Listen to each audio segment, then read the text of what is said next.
이번 주 읊조릴 말씀은 요한복음 12장 13절입니다. 요한복음 12장 13절 1번 읊조리고 읽어 나가도록 하겠습니다. 읊조립니다. 시작. 종나무 가지를 가지고 맞으러 나가온 이제 호산나 찬송하리라. 주 이름으로 오시는 이스라엘의 왕이시여 하더라. 종나무 가지를 가지고 맞으러 나가온 이제 호산나 찬송하리라. 주 이름으로 오시는 이스라엘의 왕이시여 하더라. 종나무 가지를 가지고 맞으러 나가온 이제 호산나 찬송하리라. 주 이름으로 오시는 이스라엘의 왕이시여 하더라. 종나무 가지를 가지고 맞으러 나가온 이제 호산나 찬송하리라. 주 이름으로 오시는 이스라엘의 왕이시여 하더라. 종나무 가지를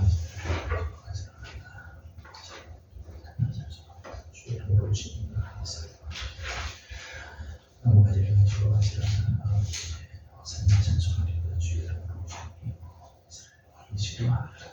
나무 가지를 가지고 맞으러 호산나 찬송하리라. 주 이름으로 나무 가지를 가지고 호산나 찬송하리라. 나무 가지를 가지고 맞으러 호산나 찬송하리라.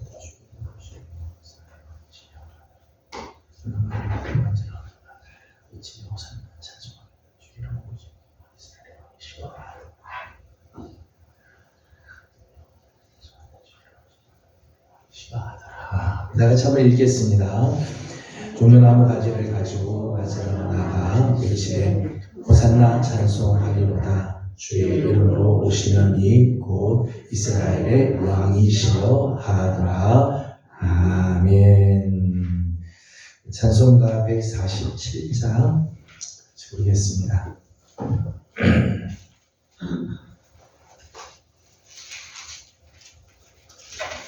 147장입니다. 거기 너희 있었는가 그때에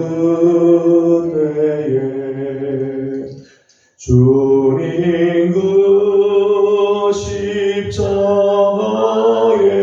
달릴 때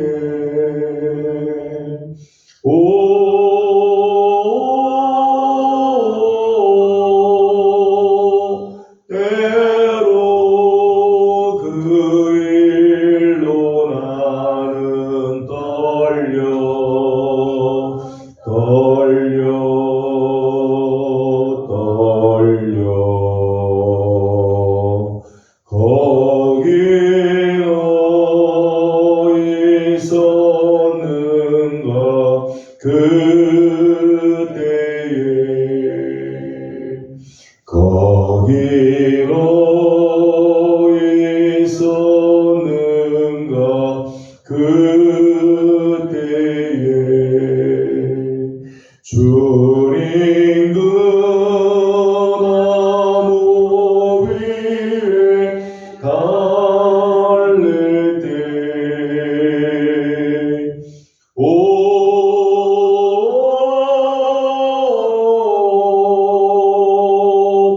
때로 그 일로 나는 떨려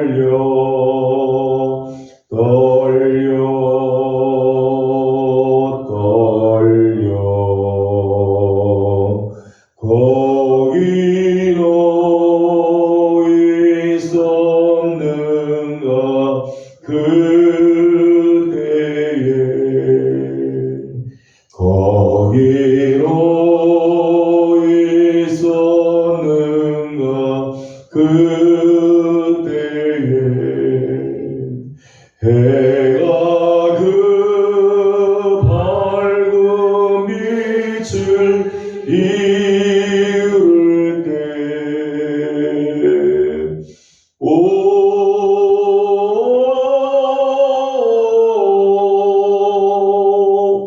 때로 그 일로 나는 떨려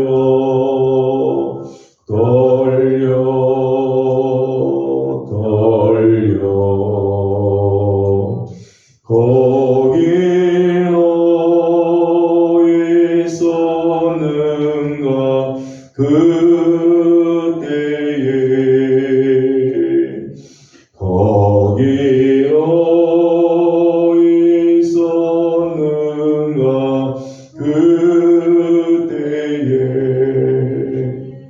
주님 그 무덤 속에 누일 때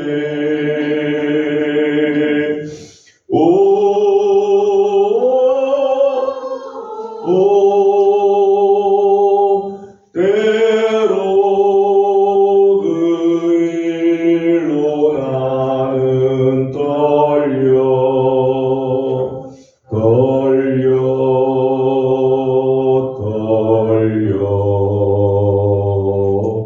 거기 너 있었는가 그때에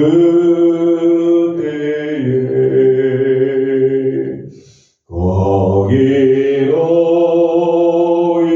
있었는가 그때에 주님 그 무덤에서 나올 때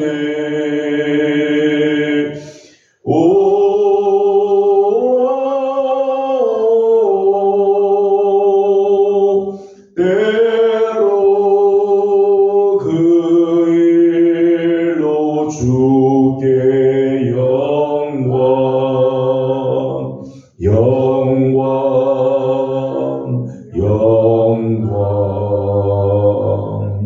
거기 너 있었는가 그때에.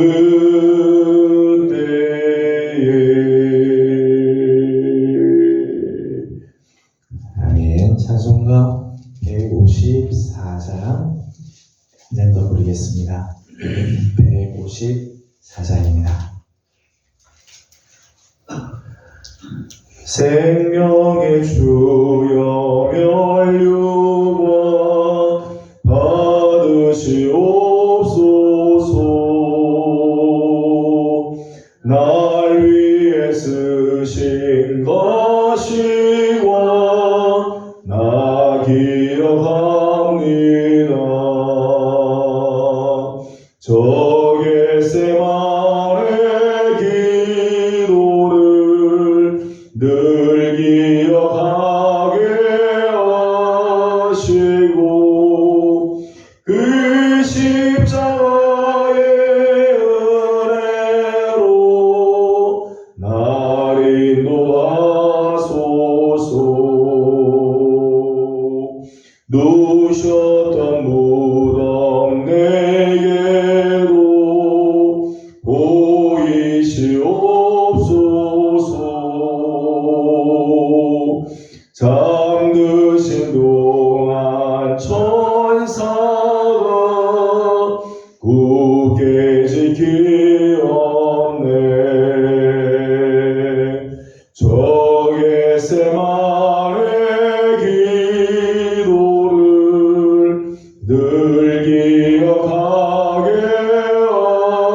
하시고 그 십자가의 은혜로 날 인도하소서.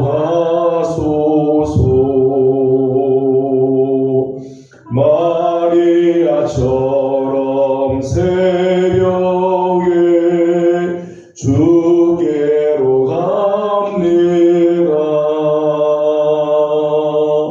빈 무덤 내게 보이사 날 가르치소서. 저 겟세마네 기도를 늘 기억하게 하시고 그 십자가의 은혜로 날 인도하소서. 고난의 잔을 날 위해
하나님을 높여드리는 귀한 시간이 될 수 있도록, 특별히 우리는 지금 고난주간을 지나고 있습니다. 우리를 위하여 십자가를 지시기 위해 고난을 당하신 우리 주님을 묵상하고 주님의 십자가를 붙들고 나아가는 우리의 심령들이 되도록 오늘도 주님 앞에 나왔습니다. 주님의 거룩한 은혜로 우리 가운데 충만한 역사가 있기를 소망하며 함께 기도하도록 하겠습니다. 다 같이 기도드리겠습니다. 거룩하시고 자비하신 우리 아버지 하나님, 은혜와 사랑을 감사드립니다. 오늘 아침도 사랑하는 귀한 성도들을 주의 전으로 불러주시고 우리 하나님 아버지 앞에 나와 예배를 주시니 하나님 감사합니다. 우리 예배를 기뻐 받아 주시옵소서. 고난주간을 지나고 있습니다. 주님의 십자가를 묵상하며 우리를 위하여 고난 당하주신 그 주님을 기억하여 주님의 말씀을 따라가며 주님의 그 십자가를 사랑하고 그 십자가를 깨지고 가기를 소망하는 마음으로 하나님 한 주간을 지내는 하나님 우리 사랑하는 성도들 주의 은혜의 날개 아래 보호 주옵시고 하나님께로 가까이 가며 주께로 가까이 가고 우리 하나님이 기뻐하시는 삶으로 나아가는 우리 귀한 성도들이 다 되도록 도와주시옵소서. 하나님을 예배할 때 하나님 우리의 모든 마음과 뜻과 힘을 다하여 예배하게 하여 주시고 하나님 마음으로 우리의 하나님 영과 진리로 우리 하나님을 영원하게 이끌어 나가며 말씀을 들을 때 깨닫게 하여 주시고 하나님의 말씀 안에서 새 힘과 은혜와 능력을 얻는 귀한 시간이 되도록 우리 하나님께서 역사하여 주시옵소서. 성령님 함께하여 주옵시고 하나님의 거룩하신 은혜와 능력으로 우리 하나님 주시고 인도하여 주시옵소서. 계속해서 우리 교회를 위해서 우리 한 번 더 기도하도록 하겠습니다. 올해 우리 교회가 기도의 제목들이 크게 세 가지 있습니다. 성령의 능력으로 부흥하기를, 또 새 성전을 하나님께서 예비해 주시고 귀한 성전을 눈으로 볼 수 있도록 역사해 주시기를 소망하며 기도합니다. 또 하나는 연약한 우리 성도들 하나님 치유하시고 회복케 하시는 아름다운 은혜가 있도록 우리 함께 기도하고 있습니다. 특별히 고난주간을 지나면서 하나님께서 우리 교회 가운데 영적인 부흥의 역사가 일어나게 하시고 우리 교회를 앞으로 가야 할 선한 길들이 열려지는 축복이, 또 그리스도의 놀라운 능력으로 말미암아 치유되고 회복되는 역사들이 일어나도록 우리 함께 기도하도록 합니다. 다 같이 기도드리겠습니다. 자비하신 우리 아버지 하나님, 은혜와 사랑을 감사드립니다. 하나님 특별히 하나님 우리의 명령을 주님 앞에 올려드리며 하나님의 거룩한 은혜를 사모하고 하나님 기뻐하시는 하나님 교회로 주 앞에 서기를 소망합니다. 특별히 고난주간을 지나면서 다시 한번 하나님과 나오기는 하나님 우리 교회가 영적으로 부흥하는 역사가 있기를 바랍니다. 성령의 능력으로 부흥하는 교회가 되게 하여 주셔서 아버지 하나님 평안하여 든든히 서가게 하여 주옵시고 하나님 주를 경외하고 성령의 위로하시니 하나님 놀랍게 진행되게 하여 주시옵소서. 하나님 앞에 나올 적마다 하나님 우리 사랑하는 성도들 잠자는 영혼들이 깨어나게 하시고 죽었던 심령이라 할지라도 살아나게 하여 주옵시며 일어나 뛰어 하나님을 영원롭게 드리고 하나님의 거룩한 사명을 하여 힘써 달려가는 하나님 귀한 역사들이 일어나게 하여 주시옵소서. 아버지 하나님 성전의 놀라운 축복도 하나님 허락하여 주어 우리의 눈을 열어 아버지 하나님 예비하신 곳을 보게 하여 주시고 우리의 발걸음을 하나님 선한 길들로 하나님 인도하여 주시옵소서. 하나님 특별히 연약한 성도들을 하나님 긍휼히 여겨 주시고 치유하여 주시고 회복하시는 은혜가 있게 하여 주시되 특별히 고난주간을 지나면서 우리 주님의 그 십자가의 능력이 사랑하는 분들에게 임하여 주사 하나님 오늘도 승리하게 하시고 일어나게 하여 주시고 회복되게 하여 주시고 하나님의 거룩한 은혜로 충만하게 하여 주시옵소서. 거룩하신 우리 아버지 하나님 은혜와 사랑을 감사드립니다. 특별히 고난주간을 지나면서 하나님 앞에 나와 오늘도 예배하게 하시고 하나님의 은혜를 구하게 하여 주시니 감사합니다. 우리의 예배를 하나님 기뻐 받아 주옵시고 하나님 앞에 영광이 되고 하나님이 찾으시는 귀한 산 예배가 되게 하여 주시옵소서. 성령으로 기름 부어 주셔서 영과 진리로 예배하게 하여 주시고 특별히 고난주간을 지나면서 주님을 더 깊이 묵상하고 주님께로 더 가까이 가며 하나님의 말씀 앞에 겸손히 머리 숙이는 하나님의 귀한 성도들 다 되게 하여 주시옵소서. 하나님 우리 예명교회를 주님 앞에 올려드립니다. 하나님 특별히 올해 2025년 성령의 능력으로 부흥하는 교회가 되기를 소망합니다. 하나님 노년에서부터 시작해 하나님 어린 갓난아기 이르기까지 우리 교회의 모든 영혼들이 다 깨어나게 하여 주옵시고 하나님 앞에 사명 앞에 온전히 서며 주님이 기뻐하시는 거룩한 부흥의 역사가 일어나게 하여 주시옵소서. 하나님 다음 세대에 물려줄 좋은 성전도 하나님께서 예비하여 주신 줄로 믿습니다. 우리의 눈을 열어 하나님 예비하신 곳을 보게 하여 주시고 우리의 발걸음을 하나님의 선한 길들로 인도하여 주시옵소서. 아버지 특별히 연약한 성도들 많이 있습니다. 하나님께서 긍휼히 여겨 주시고 치유하여 주옵시며 특별히 고난 주간을 지나면서 십자가에서 우리를 위하여 대속의 피를 흘려주시고 승리의 놀라운 역사를 이루어주신 주님으로 말미암아 깨끗하게 낫게 하시고 온전케 되는 역사가 일어나게 하여 주시옵소서. 하나님 시간 하나님의 말씀을 함께 나누고자 합니다. 하나님 우리에게 지혜를 더하여 주시고 말씀을 깨달을 수 있도록 하나님 우리의 눈을 열어주시고 우리의 마음을 하나님이 사로잡아 주시옵소서. 간절히 바라옵고 예수님의 이름으로 기도드리옵나이다. 아멘. 오늘 우리 주신 하나님 말씀은 시편 51편입니다. 시편 51편 1절에서 19절까지 이렇게 교도하도록 하겠습니다. 시편 51편 1절입니다. 하나님이여 주의 인자를 따라 내게 은혜를 베푸시며 주의 많은 긍휼을 따라 내 죄악을 지워 주소서. 나의 죄악을 말하게 해주시며 나의 죄를 깨주시게 하소서. 오른 나는 내 죄과를 아오니 내 죄가 항상 내 앞에 있나이다. 내가 주께만 범죄하여 주의 목전에 악을 행하였사오니 주께서 말씀하실 때에 의로우시다 하고 주께서 심판하실 때에 순전하시다 하리이다. 내가 죄악 중에서 출생하였으며 어머니가 죄 중에서 나를 잉태하였나이다. 보소서 주께서는 중심이 지시사를 원하시오니 내게 지혜를 긍휼히 가르치시리이다. 우슬초로 나를 정결하게 하소서. 내가 정하리이다. 나의 죄를 씻어 주소서. 내가 눈보다 희리이다. 내게 즐겁고 깊은 소리를 들려주시사 주께서 꺾으신 이를 열어 즐거워하게 하소서. 주의 얼굴을 내 죄에서 돌이키시고 내 모든 죄악을 지워 주소서. 하나님이여 내 속에 정한 마음을 창조하시고 내 안에 정직한 영혼을 새롭게 하소서. 나를 주 앞에서 쫓아내지 마시며 주의 성령을 내게서 거두지 마소서. 주의 구원의 즐거움을 내게 주시고 자원하는 심령을 주사 나를 이끌소서. 그리하면 내가 범죄자에게 주의 도를 가르치리이다. 죄인들이 주께 돌아오리이다. 하나님이여 나의 구원의 하나님이여 피를 흘린 죄에서 나를 건지소서. 내 혀가 주의 의를 이루리이다. 주여 내 입술을 열어주소서. 내 입이 주를 찬송하여 전파하리이다. 주께서는 제사를 기뻐하지 아니하시나니 그렇지 아니하면 내가 들을 것이라. 주는 번제를 기뻐하지 아니하시나이다. 하나님께서 구하시는 제사는 상한 심령이라. 하나님이여 상하고 통회하는 마음을 주께서 멸시하지 아니하시리이다. 주의 뜻으로 시온의 성을 향하시고 예루살렘 성을 쌓으소서. 같이 공동합니다.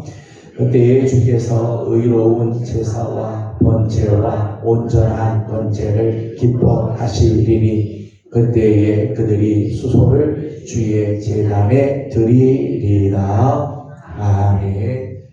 오늘도 주의 은혜를 또 사모하며 하나님 앞에 나와 엎드리는 우리 모든 성도들에게 우리 하나님의 귀하신 은혜와 평강이 함께하길 원합니다. 특별히 고난주간을 지나면서 새벽을 깨우며 주님 앞에 나와 엎드리고 또 오늘 예배하는 자리에 또 나온 우리 귀한 식구들, 이번 한 주간 우리 주님의 십자가를 묵상하고 그 십자가의 은혜, 십자가의 능력이 우리 사는 성도들에게 함께 하시기를 소망합니다. 오늘은 사도신경 강의 13번째 시간으로 죄를 용서받는 것과 라고 하는 부분을 함께 말씀 나누도록 하겠습니다. 우리의 신앙 고백 중에 하나는 하나님께서 우리의 죄를 용서해 주시고 우리의 죄가 용서받았다고 하는 것을 제 신앙을 고백을 우리가 하고 있습니다. 여러분 세상에서 가장 비싼 것들이 있다면 어떤 것들이 있을까요? 여러분이 혹시 가지고 있는 것 중에요 가장 비싼 게 있다면 어떤 것들이 있을까요? 혹시 원래 숨겨두신 반지 같은 게 비싸신가요? 우리 집에 재산 목록 1호이면 차나 집이 비싼 것 같습니까? 성경을 보게 되면 우리가 가지고 있는 것 중에서요 정말 비싼 게 하나 있어요. 뭔가 하면 죄입니다. 죄. 로마서 6장 23절 말씀 보면 죄의 싹은 사망이다. 죄의 값이 얼마나 비싼가 하면 내 생명을 내놓아야 한다는 거예요. 죄는 세상의 다른 어떤 것으로 바꿀 수가 없어요.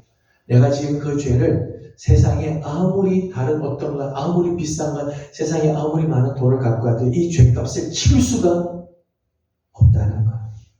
끝내 우리의 목숨을 내놓아야 내 목숨을 다 내놓아야 그때 끝난다.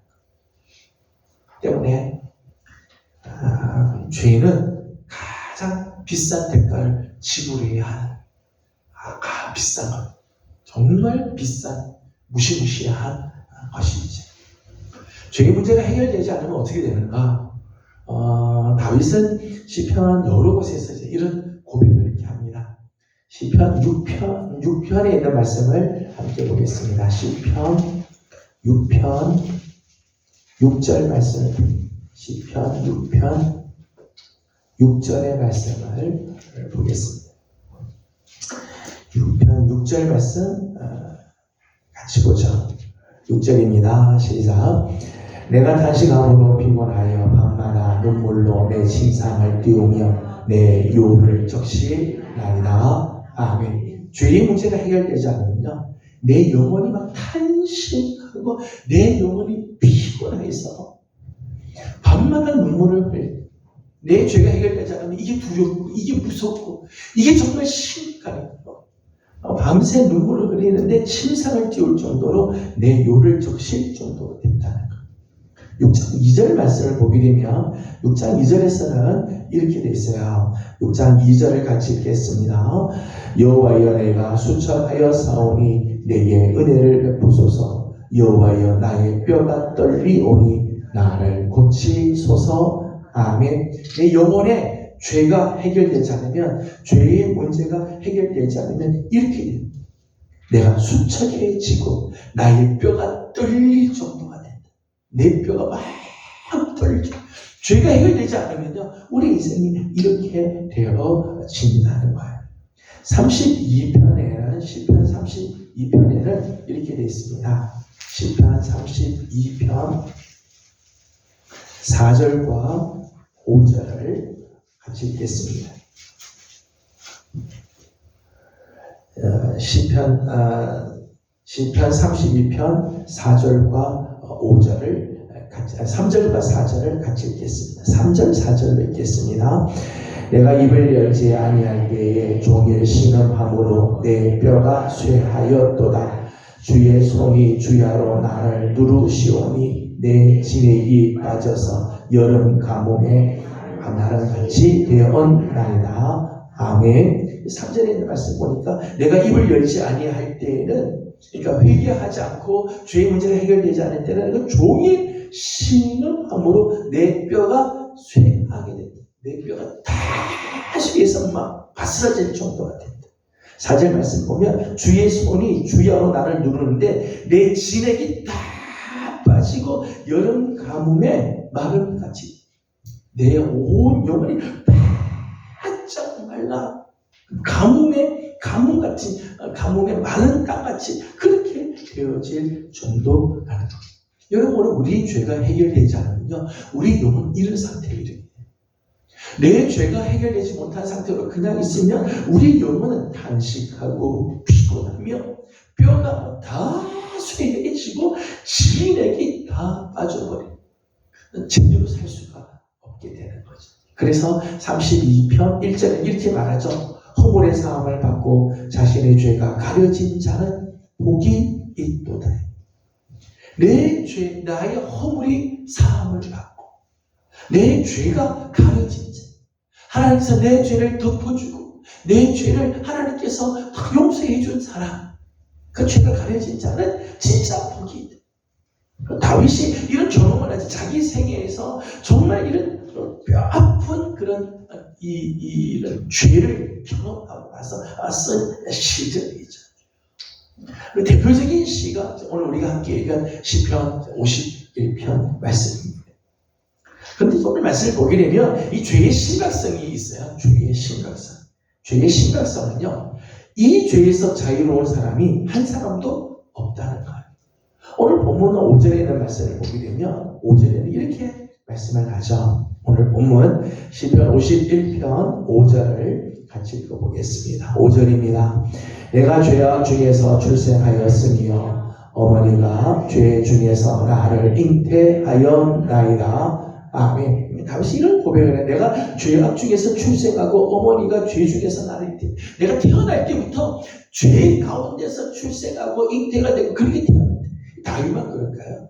다윗 엄마만, 다윗의 어머니만 뭐 이렇게 죄가 많아가지고 다윗이 죄 중에서 태어난 걸까요? 아니, 우리 모두가 다 그래. 죄악 중에 출생하고 죄 중에서 잉태. 아담 이래 모든 사람들은 다 죄를 졌기 때문에 우리 모두가 다, 저나 여러분이나 모두가 다 죄악 중에서 출생하고 죄 중에서 잉태가 돼서 이 세상에 태어났다. 때문에 죄에서 자유로울 수 있는 사람 아무도 없어요. 나는 죄와는 상관없다. 나는 깨끗하다고 말할 수 있는 사람이 단 한 사람도 없죠. 그래서 로마서 3장의 말씀 보면 의인은 없나니 하나도 없다.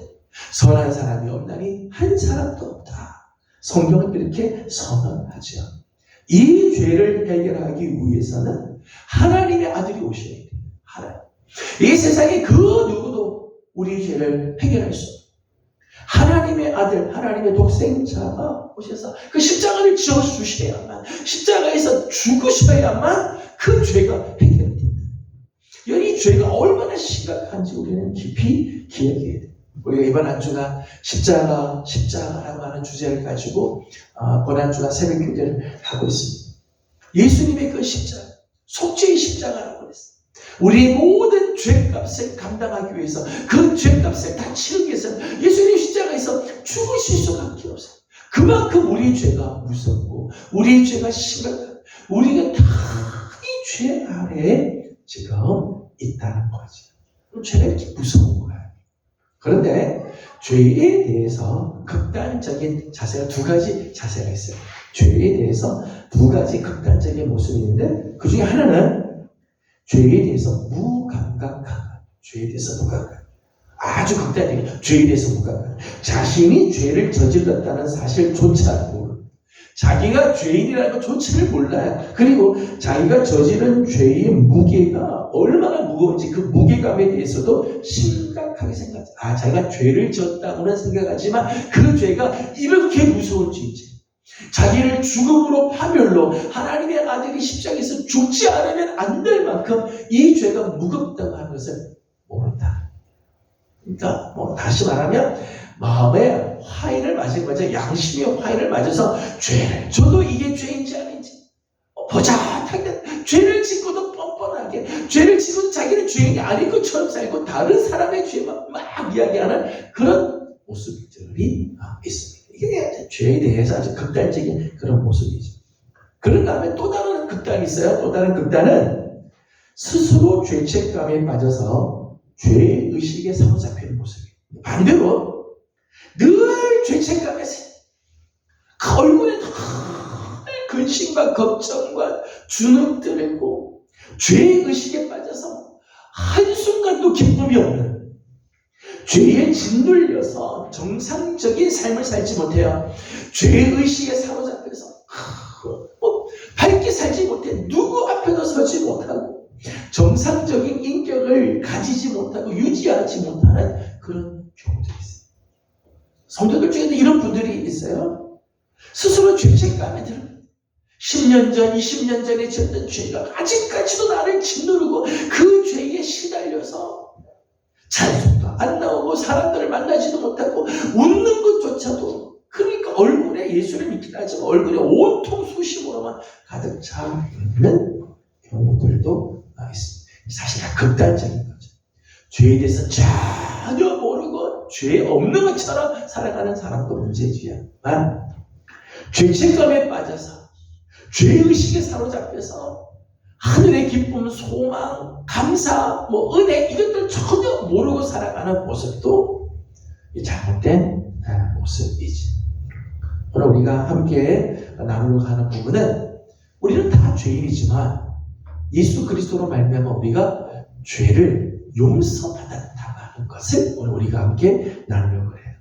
시편 51편은 다윗이 자신의 죄를 철저히 깨닫고 회개하면서 지은 시죠. 우리가 잘 아는 것처럼 51편 이 위에 표제를 보게 되면 표제에 그렇게 되어 있잖아요. 다윗이 밧세바와 동침한 후 선지자 나단이 그에게 왔을 때 깨닫고 쓴 시라는 거예요. 다윗이 밧세바와 동침을 하고 자기의 부하 우리아의 아내잖아요. 우리아의 아내인데 동침하고 나서 애를 임신하게 되죠. 그 사실을 무마시키기 위해서 우리아는 이 전쟁터에 보내서 전쟁터에서 암몬과 전쟁에서 죽게 만들잖아요. 의도적으로 죽게 만들어요.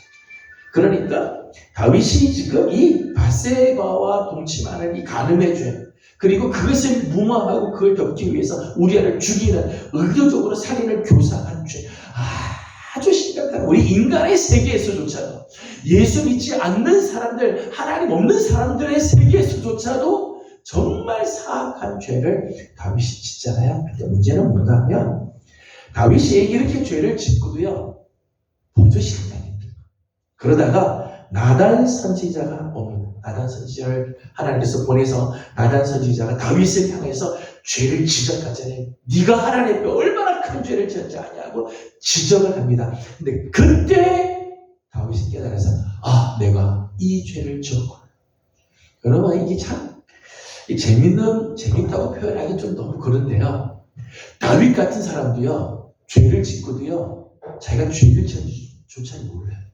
이 죄가 얼마나 큰 건지 몰라요. 언제 아는가 하면 나단 선지자가 자기 죄를 지적할 때, 그때 내가 죄인이구나 깨닫고 이 시를 썼다.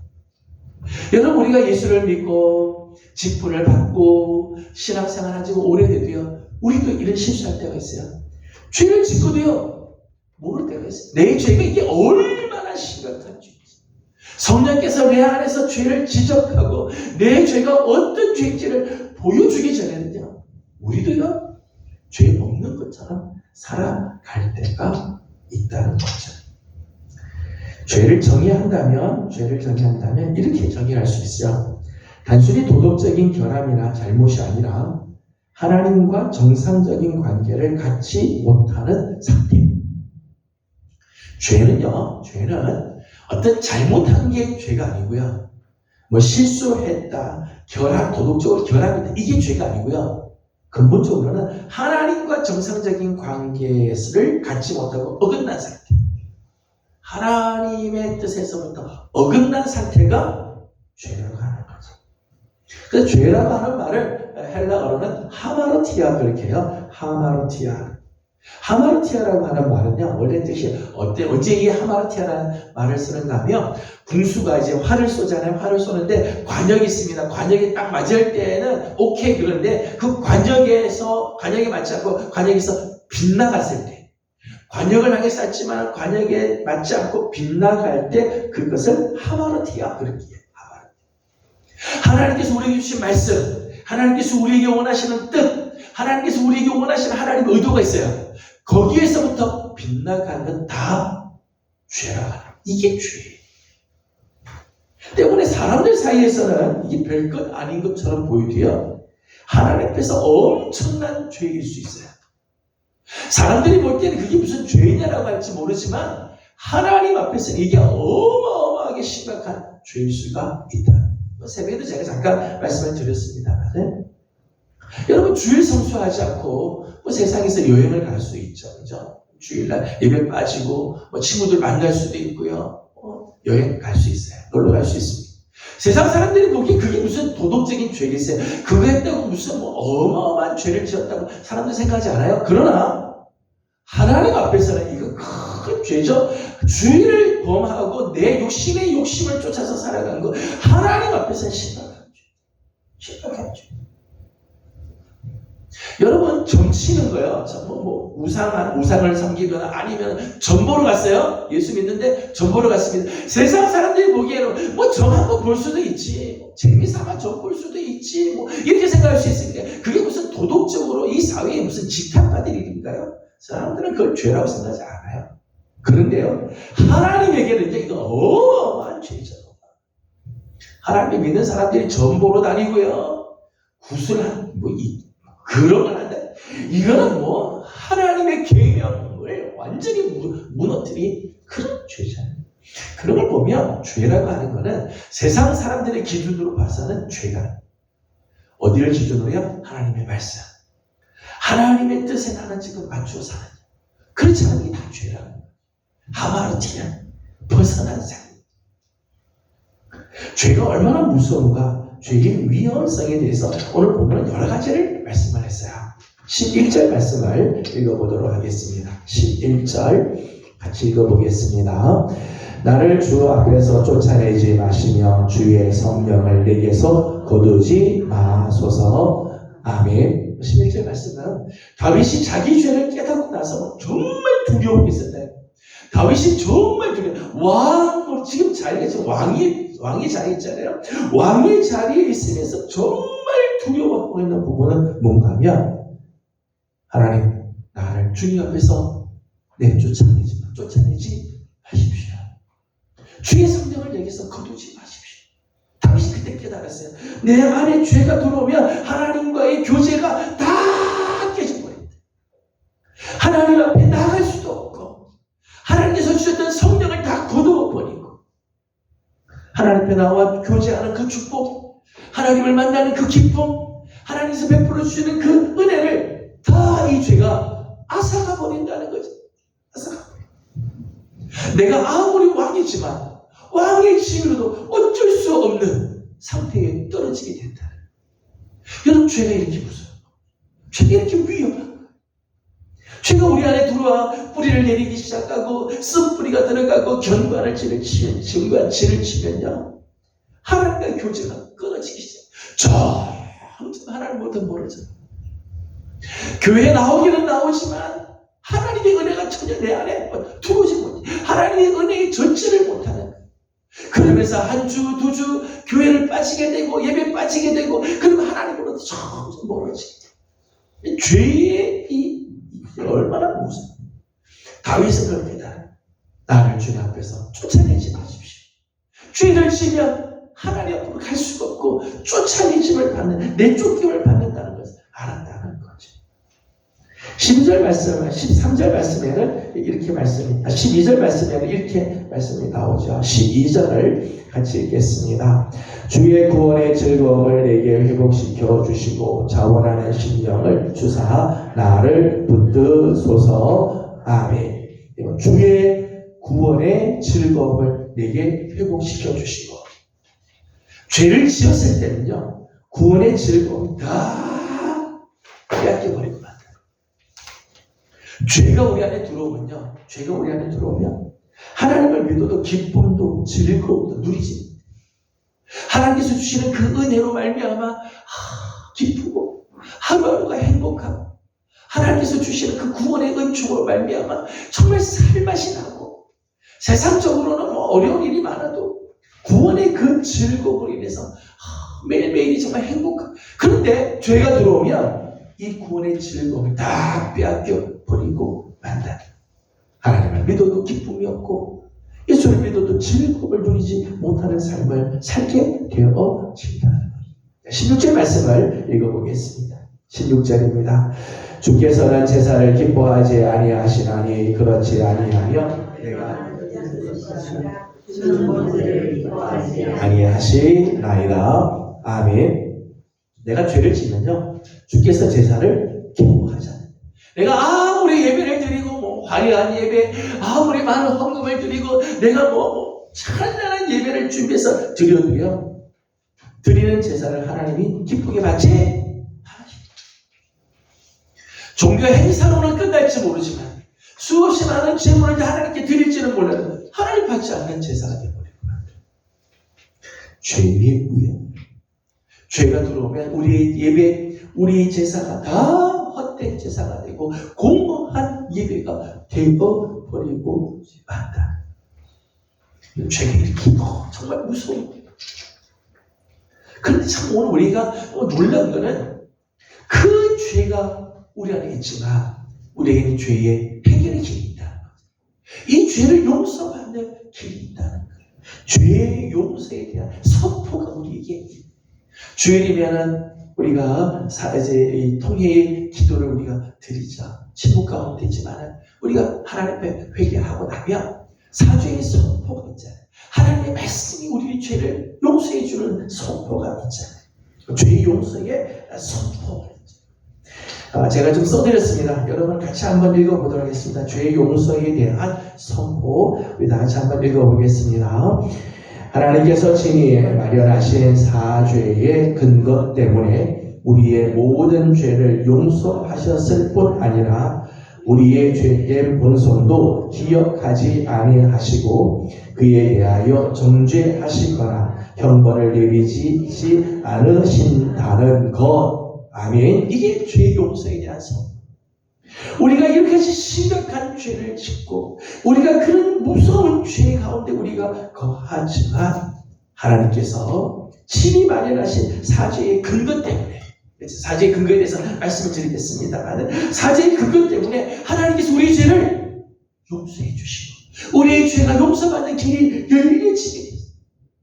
우리의 죄를 하나님 다시는 기억하지도 않으시고 정죄하거나 형벌을 내리지 않으시겠다. 이게 하나님의 죄 용서에 대한 선포이죠. 하나님께서 오늘 우리에게 주신 정말 놀라운 은혜. 하나님만이 우리의 죄를 사하실 수 있고 하나님만이 우리의 죄를 용서해 주실 수 있는 거죠. 사람들은 자기 나름대로 내 죄를 해결해 보려고 애를 많이 써요. 자기의 노력, 자기의 방식으로 죄를 좀 극복해 보려고 하죠. 그래서 그 중에 하나는 망각이에요. 잊어버리는 거죠. 지난날 실수입니다. 잊어버리자. 그냥 잊어버리면 죄가 없는 것처럼 보이죠. 여러분, 내가 잊는다고 해서 죄가 없어지나요? 없어져요. 해결이 안 돼요. 보상을 하면 어떨까? 내가 죄를 지었으면 그 죄에 대해서 내가 좀 보상을 해주면 내 죄가 좀 없어지고, 세상에서는요, 보상을 하거나 또는 배상금을 주면은 이렇게 탕감을 해주기도 해요. 그러나 하나님 앞에서는요, 죄를 보상한다고 죄가 없어지지 않아요. 왜요? 죄값은 우리가 가지고 있는 돈으로 해결이 안 되기 때문이죠. 만나서 화해를 하고 합의를 본다고 없어지느냐? 합의 본다고 없어지지 않아요. 죄는 그렇게 해서 없어지지 않아요. 온전한 죄의 사함은 오직 하나님만이 베풀어 주실 수 있는 거죠. 하나님만이 죄의 용서를 선포하실 수 있고, 하나님만이 우리의 죄를 사하실 수 있고, 하나님만이 우리의 죄를 온전히 해결해 주실 수 있고, 하나님만이 해결해 줍니다. 성경에는 많은 구절들이 이렇게 되어 있어요. 히브리서 9장 22절 한 절만 읽어보죠. 히브리서 9장 22절.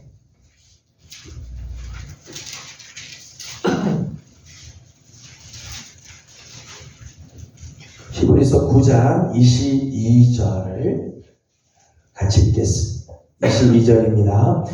율법을 따라 거의 모든 물건이 피로써 정결하게 되나니 피 흘림이 없은즉 사함이 없느니라. 아멘. 우리의 죄 사함이 반드시 피 흘림이 있어야 됩니다. 피 흘리지 않고는 우리의 죄는 사해질 수가 없어요. 이게 하나님의 법도예요. 그런데 구약에는 동물들의 피를 하죠. 동물들의 피는 한계가 있잖아요. 죄를 지을 적마다 동물들은 죽어야 돼. 아무리 이제까지 많은 동물들을 죽여 내 죄를 씻어도 앞으로 또 죄를 지면 또 동물은 죽어야 돼요. 그런데 하나님께서 당신의 아들 예수 그리스도를 십자가에서 죽이시고 거기서 피 흘리심으로 단번에 우리의 모든 죄를 사해 주시는 놀라운 역사를 이루어 주시죠. 우리의 죄 사함은요, 하나님밖에 할 수가 없어요. 예수 그리스도의 보혈만이 우리의 죄를 사해 주시게 되죠. 그래서 죄 사함의 조건, 죄 사함의 근거는 크게 두 가지라고 말할 수 있어요. 하나는 예수 그리스도의 십자가 사건과 그것을 믿는 거죠. 예수 그리스도의 십자가. 예수 그리스도께서 지신 십자가, 우리의 죄를 대신 담당하여 죽으신 십자가죠. 믿음은 믿음으로 그 사실을 받아들입니다. 예수님께서 십자가에서 죽으심으로 내 모든 죄를 담당하셨습니다라는 사실을 믿을 때 우리의 죄를 주님께서 다 대신 담당했죠. 믿음은 우리의 죄를 그에게 전가시키고 또 그의 순종으로 인한 의와 공로가 우리에게 전가되는. 십자가는 놀라운 교환이 일어나는 것입니다. 우리의 모든 죄는 주님이 가져가시고 주님이 십자가에서 이루신 의는 우리에게 허락해 주시고 놀라운 교환이 일어나는, 정말 기쁨의 교환이 일어나는 것입니다. 우리가 예수 그리스도를 믿을 때 십자가에서 이루신 예수 그리스도의 그 대속의 역사가 오늘 우리에게 다가오게 되고 우리의 모든 죄는 주님께서 십자가에서 다 해결해 주시게 되어진다는, 이게 이제 죄 사함의 놀라운 근거이죠. 두 번째는 자신의 죄를 깨닫고 회개하는 것. 우리가 예수 그리스도를 믿을 때 우리의 죄를 주님이 다 대신 가져가시고 주님의 의를 우리에게 주어서 우리의 죄를 사해 주시죠. 그럼에도 불구하고 오늘 우리의 삶에서는 또 죄를 지을 때가 있잖아요. 그럴 적마다 우리는 우리의 죄를 주님 앞에 나와 자복하게 되면 주님은 우리의 죄를 씻어 주시죠. 그래서 요한 1서 1장 9절을 이렇게 말씀합니다. 요한 1서 1장 9절을 같이 읽겠습니다. 요한 1서 1장 9절 같이 읽겠습니다.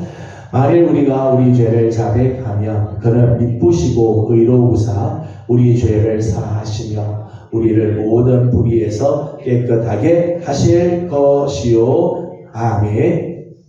만일 우리가 우리 죄를 자백하면 하나님이 미쁘시고 의로우셔서 우리 죄를 사하여 주시고 우리가 하나님 앞에 나와 회개하고 우리 죄를 자복하기만 하면 내가 내 노력으로 내 열심으로 내 물질로 세상의 어떤 것으로가 아니라 주님 앞에 나와 우리 죄를 자백하기만 하면 하나님 우리 죄를 사하여 주시고 우리를 모든 불의에서 깨끗하게 씻어주시고 이 죄사함의 놀라운 은혜죠.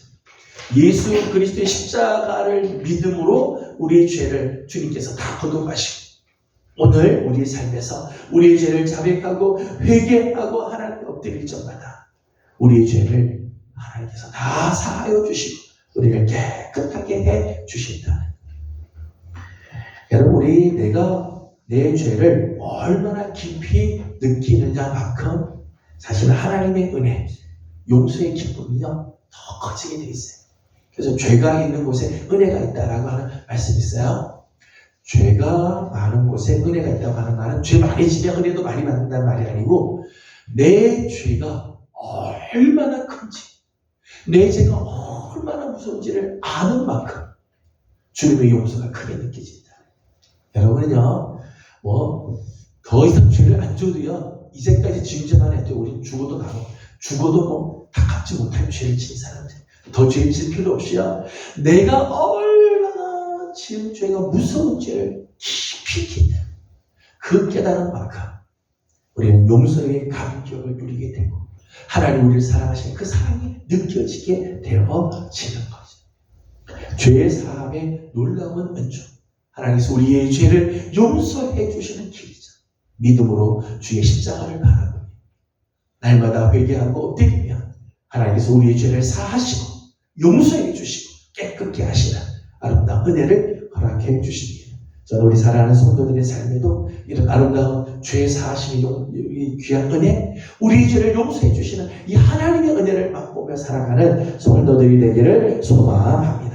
마지막으로 한 가지 기억할 것은 죄의 사함을 받은 자에게 요구되는 게 있어요. 하나님께서 우리의 죄를 용서해 주셨어요. 예수 그리스도의 십자가에서 이미 우리의 죄를 다 담당해 주셨고, 회개하면 하나님께서 우리의 죄를 사하여 주신다고 약속해 주셨어요. 우리는 죄 사함을 받은 자들. 근데 죄 사함을 받은 자들에게 요구되는 것이 몇 가지 있습니다. 첫 번째는 자신을 용서하라는 거예요. 자신이. 예수님께서 우리의 죄를 다 용서해 주셨어요. 내가 얼마나 심각한 죄를 졌든, 내가 얼마나 악한 죄를 졌든 상관하지 않고 예수님께서는 이미 우리의 죄를 다 담당하시고, 하나님 오늘 우리가 회개하면 우리의 죄를 다 용서해 주셨어요. 그런데 내가 나를 용서하지 못할 때가 있어요. 끝까지 내가 나를 용서하지 못해. 앞에서 잠깐 이야기했지만 죄책감에 사로잡히는. 여러분, 죄책감을 가지는 것과 회개하는 것과는 달라요. 회개는 내 죄를 시인하고 하나님 앞에 내 죄를 다 아내는 게 회개이고요. 죄책감은 하나님이 아무리 용서해 줬다고 해도 용서를 받아들이지 못하는 게 죄책감. 죄의식에 사로잡힌 건요, 회개하고도요, 용서하셨다는 하나님을 믿지 못하기 때문에 나타나는 모습입니다. 성도들 중에 이런 분들이 계세요. 회개했어요. 회개하고 하나님 엎드려놓고도요, 10년 전 그 죄가 또 생각이 나서 그거에 사로잡히고 그것에서 벗어나지 못하는 사람들이 있어요. 아니, 정말 회개했으면, 하나님께서 우리 죄를 용서해 주었다고 하나님께서 말씀하셨으면 그거를 받아줘요. 나를 용서해 주라. 내가 아무리 지난날 잘못하고 흉악한 죄를 지었다, 하나님 앞에 나와 엎드렸기에, 회개했기에 하나님 내 죄를 용서해 주셨다. 그것을 받아들여야 돼요. 그게 죄를 용서받는 것을 믿습니다라고 하는 말의 의미라는 거예요. 두 번째는 다른 사람의 죄를 용서하라는 거예요. 여러분, 내가 하나님 앞에 회개했을 때 하나님이 내 죄를 사하시고 내 죄를 용서해 주신 것처럼요, 다른 사람 역시 마찬가지. 다른 사람도 회개하면 하나님께서 다 용서해 줘요. 한 걸음 더 나아가, 하나님이 내 죄를 용서해 주었다면 사람과의 관계 속에서 내게 빚진 사람들, 나에게 악한 일을 한 사람들도 있을 수 있어요. 그 사람들도 용서하는 삶을 살라는 거죠. 우리 1만 달란트 빚진 탕감받은 종의 이야기를 우리 잘 알고 있습니다. 임금으로부터 1만 달란트의 빚을 졌는데 그것을 탕감해 줬어요. 그런데 나가다가 보니까 자기에게 100달란트 빚진 자기 친구가 있는데 그 100달란트 안 갚았다고 옥에 가두고 악하게 막 구니까 임금이, 그러면 너 1만 달란트 다 탕감할 때, 다 갚을 때까지 너도 감옥에 있어라. 다시 불러드리자. 우리는 하나님으로부터 어마어마한 죄지만 용서함을 받았어요. 정말 1만 달란트의 빚을 탕감받은 같은 우리들이죠. 오늘 우리가 이런 하나님의 은혜를 받았다면 다른 사람도 긍휼히 여기고 다른 사람도 회개하면 용서해 줄 줄 알고. 이게 참 잘한데, 이게 참 잘한데. 하나님 앞에 회개했는데도 사람들이 용서를 못해. 하나님은 용서했는데도 사람이 용서하지 못하고 끝까지 그를 붙잡고 있을 때가 있다. 그럼 다른 사람도 용서해 줄 줄 알아야 돼. 시간이 좀 많이 갔지만 이제 6.25 때의 그런 이야기를 한 가지만 하려고 합니다. 6.25 때 피난을 내려오는 남매가 있었어요. 남매가 있었는데 이 남매가 이 남매가 이제 피난을 얼마나 힘들겠어요. 그러다가 오빠 되는 사람이 폐렴이 걸린 거야. 폐렴이 걸려서 막 생활을 제대로 할 수도 못하고 죽어가니까 동생이 할 수 없이 술집에 가서 술을 팔고 몸을 판 거야. 그 돈으로 오빠를 이렇게 간호하고 오빠를 살린 거죠. 살리고 나서, 그러고 나서 나중에 예수를 믿게 됐어요. 이 두 남매가 예수를 믿고, 내가 지난날에 이런 삶을 살았던 것이 정말 하나님 앞에 죄된 거다 해서 회개하고 청산을 했어요. 그리고 새로운 삶을 사는 거죠. 두 남매가 교회에 와서 예배를 드렸는데, 예배 드리고 교회 생활을 잘 하는데 그 교회 성도 중에 술집에서 이 여자를 본 사람이 있어요. 그래서 수근수근 거리는 거죠. 저 여자 옛날에 술집에서 못 팔았던 사람. 이 소문이 도는 거예요. 소문이. 그러니까 이 남매가 이 교회에 있을 수가 없는 거죠. 사람들이 손가락질하고 예배를 드리는데 어디 감히 교회에 들어오냐고 막 그렇게. 끝내 이 두 사람이 그냥 목숨을 그냥 끊은 거예요. 목숨을 끊고 그 장례식에 치르는데 목사님이 장례식에서 이런 설교를 하는 거예요. 나는 장차 앞으로 하나님 앞에 가면 할 말이 없대.